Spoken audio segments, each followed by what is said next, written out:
This is a story about one of my memories from when I was in the hospital back in 2007.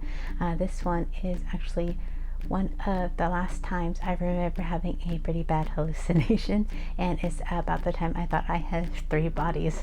When I was in the hospital, they had me on a very high dose of steroids to combat my brain infection, and one of them broke my face out really bad, and the other one gave me some really bad hallucinations.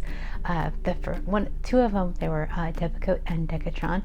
I personally think that Decatron was the one that gave me the hallucinations, because that is such a freaking Decepticon name, and if you're a nerd, you'll get that one. Because of my hydroencephalitis and water on the brain, they monitored me constantly with CT scans and lumbar punches or spinal taps. Those are really fun, but they never explained them to me. Well, I never knew which one I was going to get. I was always told that I was going to be having a procedure the next day. So yeah, that sometimes that just panicked me, and I had trouble getting to sleep. That night, I was told I was going to have one, but I couldn't sleep, and for some reason, I think it was early morning, I just got it in my head that I was in the wrong body. And the thing was that I felt I was in my cousin Greg's body, and he had died a few months earlier, and so it was kind of weird. And I had just thought that for some reason I didn't have any boobs, and the bed next to me was where my actual body was at, and I had a third body, which was a douche in his chicken suit. You remember those? Well, they probably still have them, but those chicken suits, like the mascot suits or whatever. You probably get it, but it was folded up neatly on top of a refrigerator. I have no clue why a full-size refrigerator would be in my room, but that's where it was, and that was pretty much it. I had it in my head that if I went to sleep, then I would get put back into the correct body.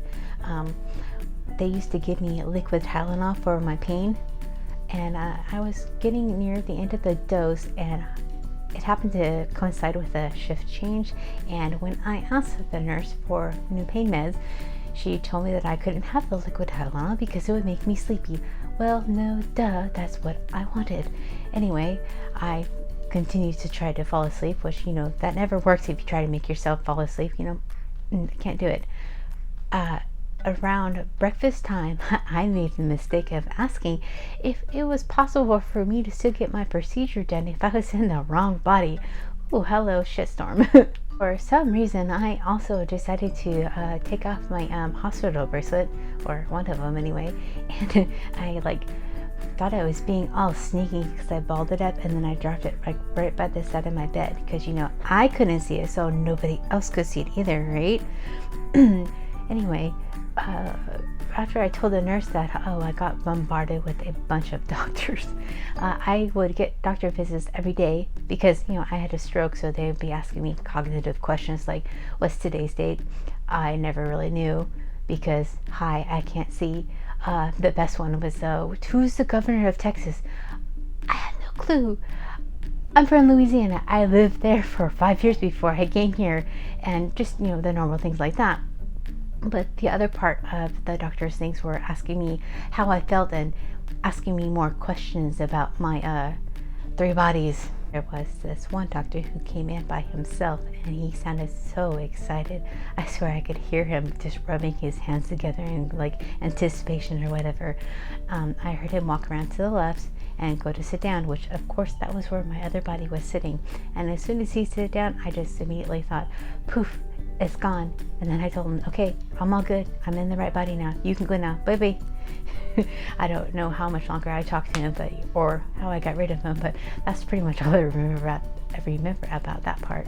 I also ended up getting a new hospital bracelet, and despite the fact that I spelled out my name, and I said what it sounded like and what the beginning letter was, I still got a hospital bracelet with the wrong freaking name on it. that was one of my hospital musings. Like I mentioned in one of my other videos, like I have a bunch of them at the moment, I tend to put stories in a humorous light so that they don't seem as horrible as they were. But also, that one was pretty freaking funny, I thought anyway. If you have any questions or comments, put them in the right spot, or there's my email address too, which is nofrill@gmail.com. All just those 4 words put together, and that's it. Thanks, and hope you enjoyed this.